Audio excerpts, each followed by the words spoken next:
serius. So hopefully tips-tips masyhur betul yang membantulah untuk kita build kita punya outfit untuk esok dan seterusnya ya. Teruslah yang music terkini.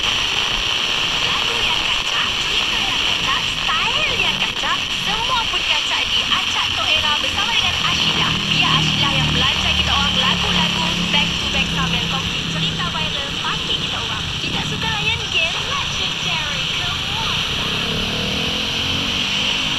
Dalam kaki game Acak Tok Era. Nak kacak, biar kacak terus. Acak Tok Era setiap Isnin hingga Jumaat jam 10 pagi hingga 1 tengah hari bersama dengan Ashila hanya di Era Music Hit Terkini. Kadang-kadang dalam hidup kita perlu mengambil satu langkah ke belakang supaya boleh melompat lebih jauh ke hadapan. Wasik! Kata-kata bukan ajak boleh beri inspirasi, tapi boleh beri semangat jua untuk